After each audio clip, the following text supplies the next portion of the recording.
Salut à tous les amis, j'espère que tout le monde pète la forme. On se retrouve pour la deuxième partie de ma vidéo consacrée au Pride Fighting Championship. Dans la première vidéo, je vous ai d'abord parlé des règles du Pride, également des différents champions et des différents événements qui ont été organisés. On avait fait le tour aussi, le tour des 3 premiers Grands Prix, le Grand Prix Openweight 2000, le Grand Prix Middleweight 2003 et le Grand Prix Heavyweight 2004. Du coup, on va continuer aujourd'hui la vidéo déjà avec le Pride Grand Prix 2005. C'est parti. Après celui de 2003 qui était composé lui de 8 combattants, celui de 2005 il est composé de 16 guerriers, catégorie middleweight du Pride, qui correspond donc à la catégorie light heavyweight de l'UFC.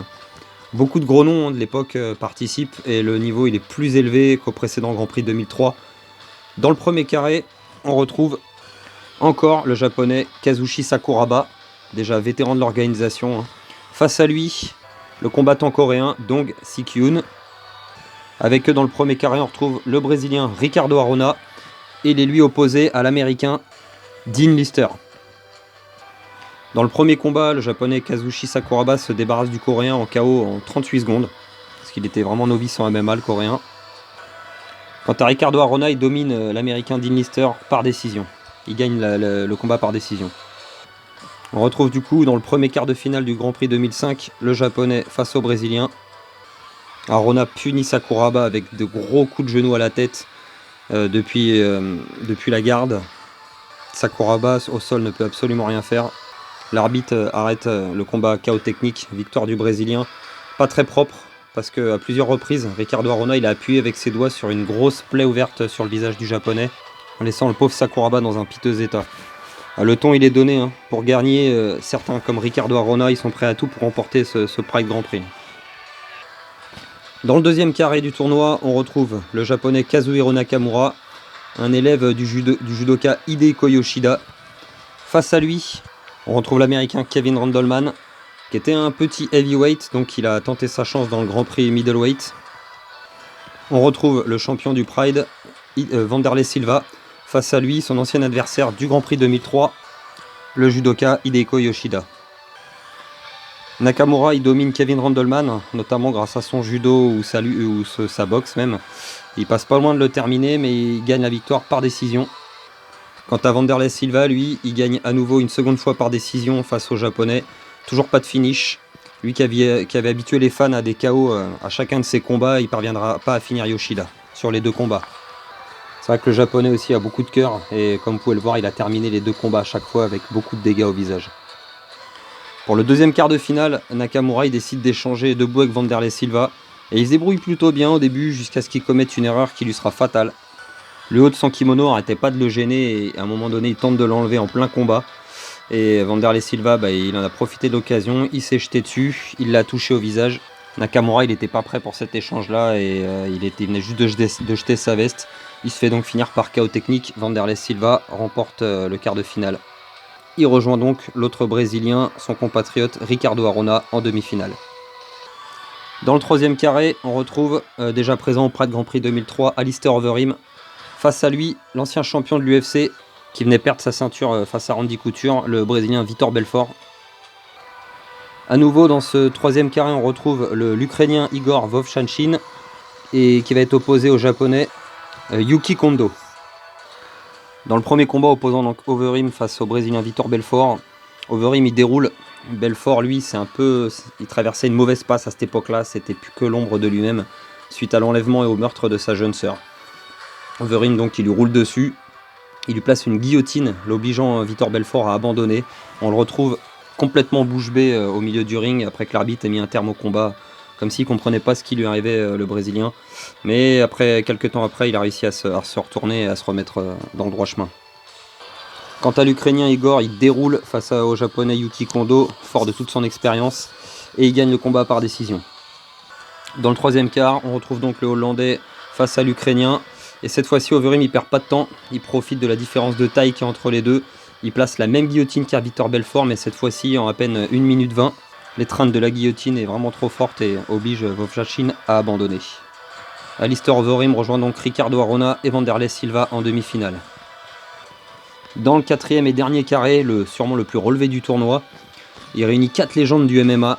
en premier le petit frère jumeau du champion poids lourd Antonio Rodrigo Nogueira. Vous voyez là à l'écran Antonio Rogerio Nogueira. Il fait lui face à la légende américaine, l'américain Dan Anderson, médaillé olympique, qui était absent lui du Pride Grand Prix 2003. Et les deux derniers combattants, on retrouve un élève de Wanderlei Silva, une jeune espoir de la chute et boxe, Mauricio Shogun Rua, le petit frère de Murilo Ninja Rua, qui devra affronter dès le premier tour le finaliste du Pride Grand Prix 2003, Quinton Rampage Jackson. Dans le premier combat, Dan Anderson commence bien, mais il se heurte face à un mur. Rogerio Nogueira le domine au sol avant de le soumettre. Comme son grand frère, c'est grâce à un excellent jiu-jitsu brésilien. Ensuite, la grosse surprise et la révélation du tournoi, Mauricio Shogun atomise Rampage. En clinch, il lui casse des côtes grâce à ses puissants coups de genoux. Shogun, c'est un expert en Muay Thai et il fait pas dans la dentelle. Avec des côtes cassées, ça devient très compliqué pour Rampage qui peut plus continuer. Et après quelques coups de genoux encore et surtout de puissants soccer kick à la tête, l'arbitre met un terme au combat. Rampage ne se défendait plus du tout. Et le jeune prodige Mauricio Shogun est révélé aux yeux du monde entier. Il rejoint donc son ami Wanderlei Silva ainsi qu'Alistair Overeem et Ricardo Arona en demi-finale. On a donc nos 4 demi-finalistes. Ricardo Arona lui sera opposé à Wanderlei Silva. Quant à Shogun, il fera face au Demolition Man Alistair Overeem. A savoir que sur cet événement-là, cette finale-là, vous voyez au centre de la jaquette, on voit la tête de Mirko Cro Cop et Fedor. C'est sur cet événement-là qu'il y a eu la rencontre entre les deux géants du MMA poids lourd. Il faut savoir que dans le combat qu'oppose Arona à Silva, c'est les deux plus grandes teams brésiliennes du MMA brésilien de l'époque qui s'affrontent au sommet. On retrouve d'un côté la Chute Box de Diego Lima et Rafael Cordeiro face à la BTT, la brésilienne top team de Murilo Bustamante et Mario Sperry. Du coup, l'enjeu du combat est énorme, et c'est Ricardo Arona qui réussit à envoyer Silva au sol et à le contrôler avec de lourdes frappes depuis la garde. Arona domine Silva et remporte la victoire, en donnant en même temps sa première défaite à Wanderlei Silva dans la catégorie middleweight du Pride. Silva reste champion middleweight du Pride, bien sûr, sa ceinture n'étant pas en jeu lors de ce tournoi Grand Prix. Dans la deuxième et dernière demi-finale, Overeem démarre très très fort debout face à Shogun, qui l'oblige à utiliser sa lutte et son sol, son grappling. Parce qu'Overeem il déroule debout et Shogun commence à un petit peu être débordé, mais au sol c'est une autre histoire. Shogun il reprend le contrôle du combat, son grappling il est nettement supérieur à celui du Hollandais et il remporte le combat par TKO dans le premier round. Au bout de 6 minutes 42, l'arbitre stoppe le combat, Overeem n'en pouvait plus. On a donc nos deux finalistes, Mauricio Shogun face à Ricardo Arona.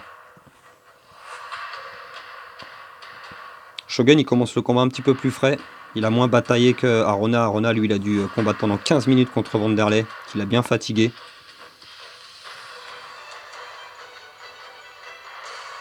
Shogun va entamer avec un coup très spectaculaire. Coup de pied ciseau.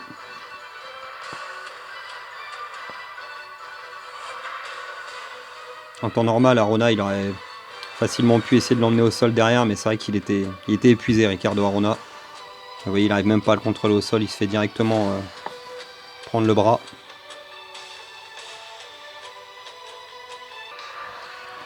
Shogun contrôle complètement Arona tout le combat.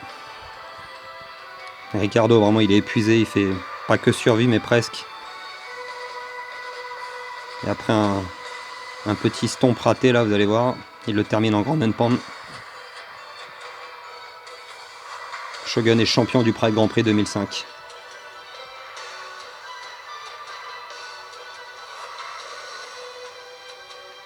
La Chute Box l'emporte sur la Brazilian Top Team.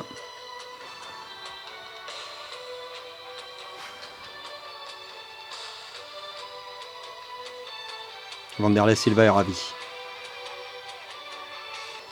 Du coup, l'année suivante, en 2006, le Pride organise un deuxième tournoi heavyweight, toujours composé de 16 combattants, et un peu comme les années précédentes, je veux dire, le niveau il augmente d'année en année, le niveau est plus relevé du coup qu'au Pride Grand Prix 2004. Dans le premier carré de ce tournoi heavyweight, on retrouve l'ancien champion de l'UFC, Josh Barnett, qui avait battu Randy Couture. On le voit d'ailleurs à l'écran, c'est Couture qui lui met la ceinture autour de la taille. Barnett était devenu le plus jeune champion de l'UFC à l'époque, à 24 ans seulement. Face à lui, on retrouve un monstre sur le papier, le jeune frère du champion heavyweight du Pride, Fedor Emelianenko. Son jeune frère Alexander, à la différence de son frère, lui, il mesure 1m93. tout aussi calme et franc en apparence que Fedor. Sauf qu'Alex, il a besoin que de 54 secondes pour finir ses 3 derniers adversaires lors de ses 3 derniers combats. Juste effrayant. Avec eux, on retrouve Mark Hunt, ancien champion du K1 2001, le Super Samoan, qui avait été champion en 2001 en battant par KO le français Jérôme Le Banner. Il est opposé au japonais, le solide Tsuyoshi Kosaka. Dans le premier combat, Alexander Emelianenko démarre très fort face à Josh Barnett, qui tient bon. Après un premier round très disputé, Josh Barnett il se retrouve avec le nez cassé et il avait pris beaucoup de coups. Mais il est solide l'américain et le russe commençait à montrer des signes de fatigue dans le deuxième round. L'américain trouve la victoire par soumission et gagne sa place pour l'écart.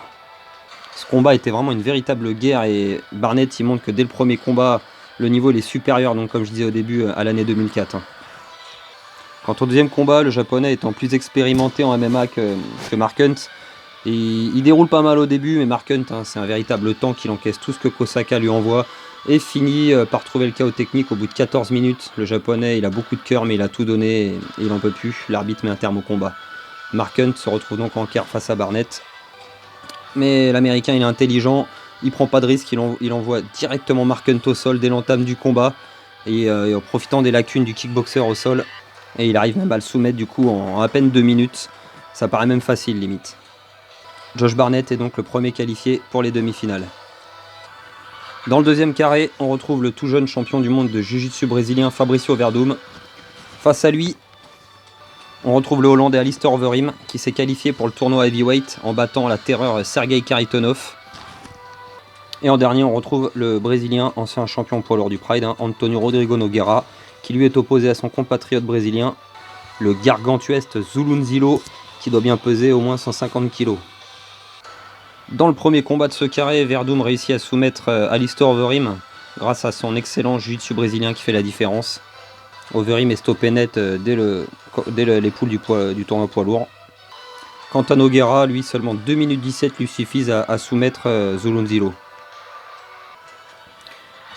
Le deuxième quart oppose donc les deux Brésiliens, l'un champion du monde de jiu-jitsu brésilien Fabricio Werdum, l'autre expert en jiu-jitsu brésilien Antonio Rodrigo Nogueira.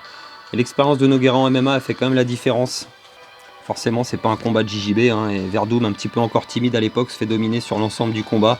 Nogueira rejoint donc Josh Barnett en demi-finale. Il faut savoir qu'ils se sont affrontés quelques années plus tard, au moment où Werdum lui était à son prime.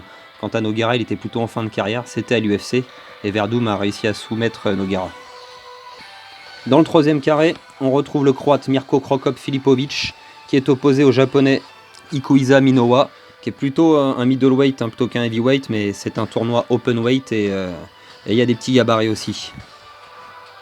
On retrouve avec eux encore et toujours le japonais ancien judoka Hidehiko Yoshida, qui est là dans tous les grands prix, qui est lui opposé cette fois un ancien boxeur japonais, Nishijima, c'est Yusuke Nishijima.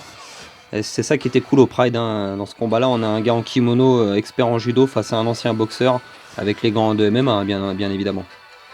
Et du coup, dans le premier combat, comme je vous disais, c'est plutôt un poids moyen. Minowa, et la différence de poids elle est telle qu'il tient à peine 1 minute 10 contre Mirko Cro Cop avant de se faire étreindre par de lourdes frappes du croate.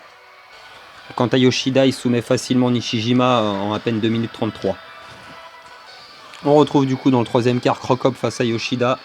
Et Cro Cop détruit la jambe du judoka avec des low kicks, qui a cassé une batte de baseball. Mirko, il réussit à empêcher son adversaire de l'emmener au sol et il le punit violemment.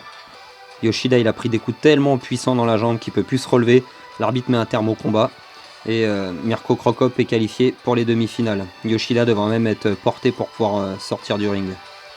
Alors même si Mirko il a eu l'air d'avoir un tour un petit peu facile sur ce tournoi-là, Yoshida, qui vient du judo, faut quand même se le coltiner. C'est pas simple, il avait même réussi à soumettre Mark Hunt, qui est un gros poids lourd.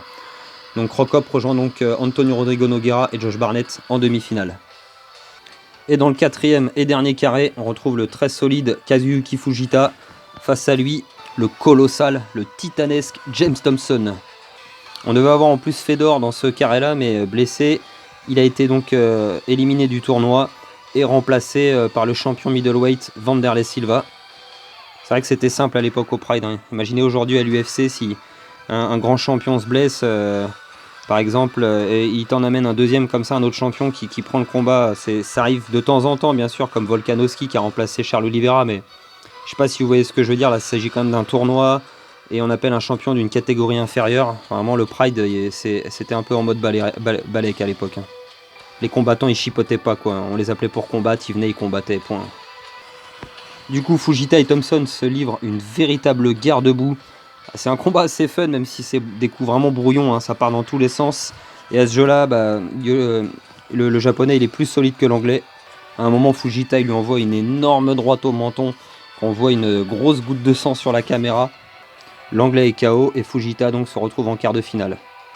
Il se retrouve donc face à Wanderlei Silva en quart. Et le combat commence un petit peu timidement soporifique, mais à un moment donné, Silva réussit à toucher Fujita sur une ouverture. Et à base de grands coups de genoux et de soccer kick, il allume Fujita pendant plus d'une minute. Après c'est vrai que Fujita il est costaud, hein, il encaisse vraiment bien les coups, il a un sacré menton. Jusqu'à même un moment, il défend plus, même s'il tombe pas KO, il encaisse, mais il prend les coups, l'arbitre met un terme au combat et le Brésilien gagne par KO technique. Wanderlei Silva rejoint donc Mirko Cro Cop, Antonio Rodrigo Nogueira et Josh Barnett en demi-finale. On a notre carré et Wanderlei lui sera opposé à Mirko Cro Cop, Josh Barnett face au Brésilien Rodrigo Nogueira. C'est donc Mirko et Wanderlei qui ouvrent les hostilités. Ils s'étaient déjà rencontrés à l'époque en 2000, 6 ans auparavant. Mirko débutait en MMA et ça avait terminé par un match nul, même si sur le papier tout le monde pensait que Mirko avait gagné par décision. Le Brésilien il attaque un peu comme à son habitude avec un style très agressif à base de gros crochets larges. Mais la garde de Mirko elle est hermétique. Et même avec son excellent coup d'œil, c'est Mirko qui commence à toucher durement le Brésilien. Mirko Cro Cop il lui envoie des middle d'une puissance monstrueuse, des comme ça. Même Wanderlei Silva, il pouvait pas en encaisser plus de 3 ou 4 parce que sinon au bout d'un moment c'est plus possible. Le corps il tient plus en fait. Après avoir reçu plusieurs middle, sa garde commence à se baisser et Wanderlei prend un high kick du gauche de la jambe de Mirko Cro Cop, la jambe gauche qui était connue à l'époque pour envoyer tout le monde au tapis, en plein sur le haut du crâne. Silva il tombe KO au centre du ring. Le high kick était tellement puissant en frottant qu'il lui a fait une énorme ouverture sur le côté de la tête. Vous voyez qu'il pisse le sang. Cette image elle était très très forte en 2006 quand même parce que Wanderlei Silva on était habitué à le voir lui mettre KO tous ses adversaires. Il avait jamais perdu de cette façon là au Pride, c'était sa première grosse défaite sur le ring du Pride et c'était quand même quelque chose. Quant à Mirko Cro Cop, il commence à toucher du bout des doigts son rêve, la ceinture du Pride, il a sa place en finale. Dans l'autre demi-finale, combat de très très haut niveau, deux styles s'opposent. Le jiu-jitsu brésilien de Nogueira face au pro wrestling de Josh Barnett. Le combat il est très relevé, mais Barnett à un moment donné réussit à placer un knockdown à Nogueira. Et à l'époque, on avait rarement vu Nogueira se faire dominer comme ça, à part contre Fedor. Barnett il déroule et il l'emmène au sol, le contrôle. Il tente même de soumettre le Brésilien, mais Nogueira il a de l'expérience, hein. Il tient bon et le combat reste serré jusqu'à la fin. Mais Josh Barnett remporte ce combat par décision et retrouve Mirko Cro Cop en finale. La finale oppose donc Mirko Cro Cop à Josh Barnett. C'est parti. Barnett a dû batailler plus que Cro Cop. Cro Cop arrive légèrement plus frais dans cette finale. Barnett essaie quand même d'être très actif dès le début du combat. Il n'a pas envie de s'exposer à la jambe gauche de Mirko. Il sait le danger que ça représente. Il va bien tenir debout Josh Barnett. Jusqu'à un moment donné, il va prendre un middle, là vous allez voir là de Cro Cop qui va littéralement le couper en deux. Là vous voyez. Je conseille de regarder le combat avec le son pour vous rendre compte vraiment de la puissance du coup de Cro Cop, le bruit que ça fait. Donc Barnett compliqué pour lui.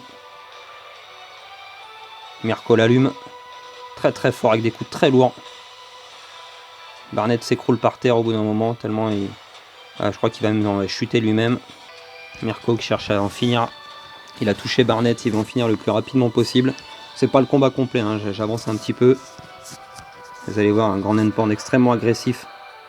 Mirko qui sent que Barnett n'en peut plus, qu'il est pas loin d'abandonner.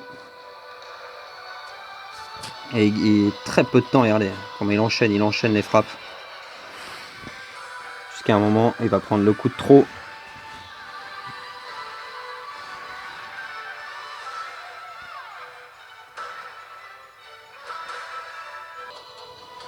Ah, voilà, ça va être là, coup de trop au visage, il n'en peut plus, il abandonne Josh Barnett. Mirko Cro Cop est le champion du Pride Grand Prix 2006.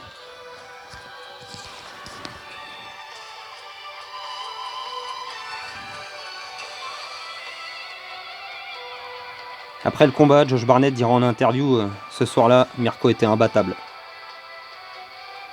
Mirko reçoit son trophée, son gros chèque et surtout sa ceinture de champion. On voit la pression qui relâche. Ah, il était heureux de le remporter ce Grand Prix Mirko Cro Cop. La ceinture remise par Takada.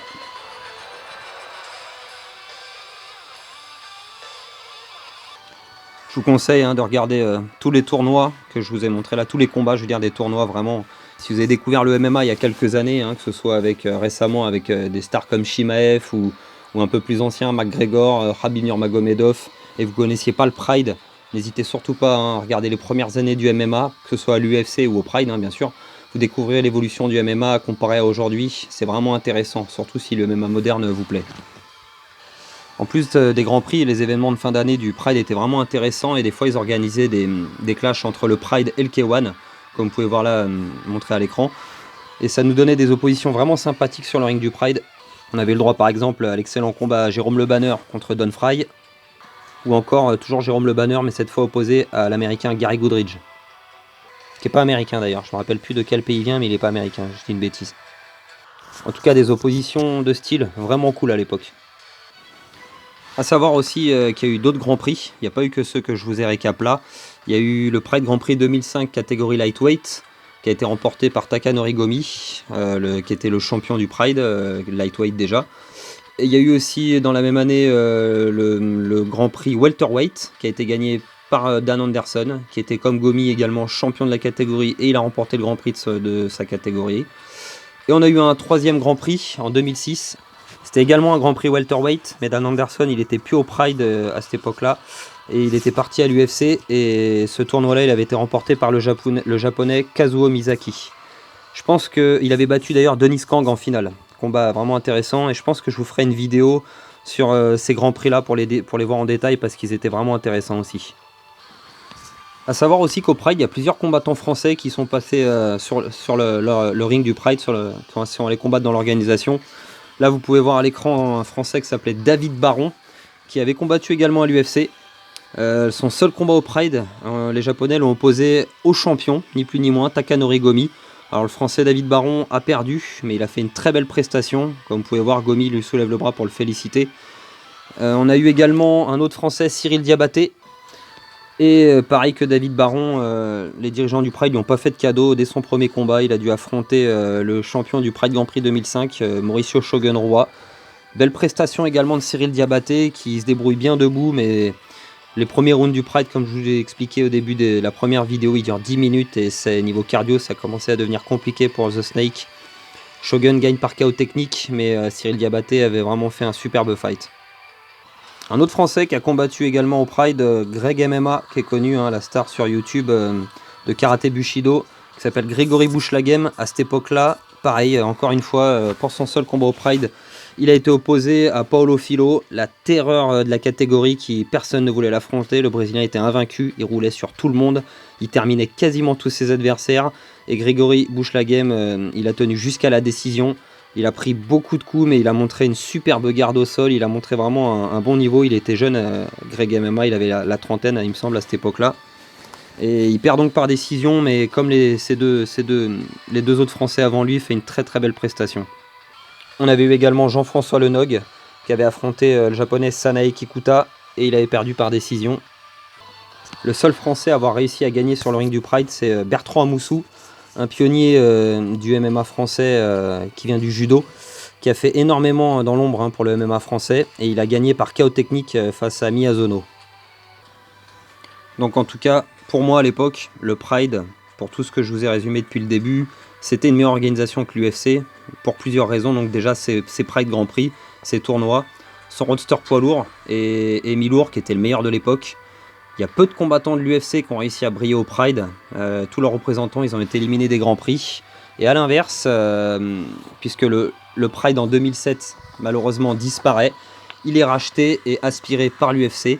La plupart des combattants qui avaient brillé au Pride donc, partent à l'UFC.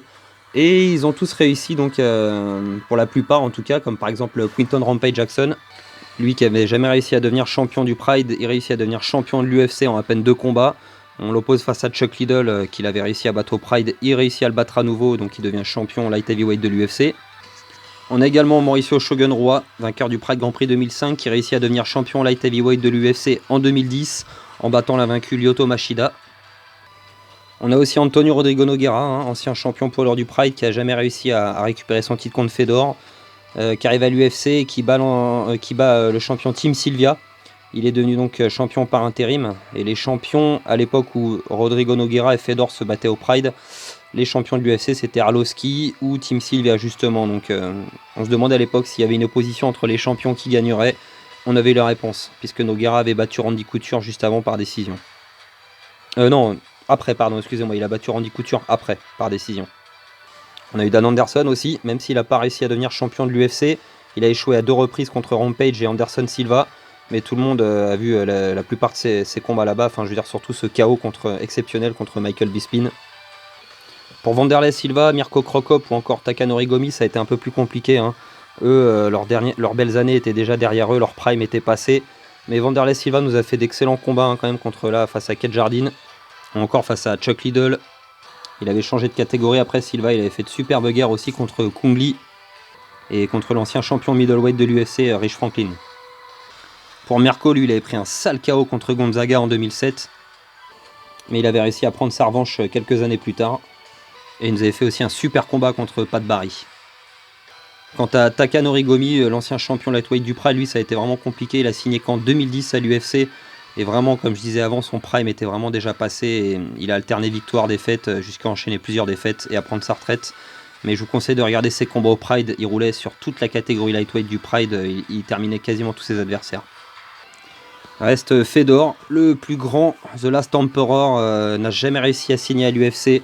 Problème de contrat avec Dana White, ça s'est jamais bien passé malheureusement. Dana White l'avait beaucoup critiqué d'ailleurs, parce que Fedor a signé dans d'autres organisations derrière. Mais dans sa carrière, Fedor il a battu 6 champions de l'UFC en tout et pour tout, champion poids lourd. Antonio Rodrigo Nogueira, Mark Coleman, Kevin Randleman, Team Sylvia, Andrei Arlovski et même Frank Mir en fin de carrière au Bellator. Et on peut même en rajouter un 7e champion de l'UFC puisqu'il a battu Rampage en toute fin de carrière. Tous ont subi la loi du Last Emperor. Le Pride, c'était vraiment une organisation mythique pour les entrées de ses combattants, que ce soit celle de Wanderlei Silva, Cro Cop ou Fedor. Les présentations qui étaient vraiment super cool. Tout un tas de choses qui font que c'était vraiment un super show de MMA. En tout cas, le meilleur des années 2000 à mon sens.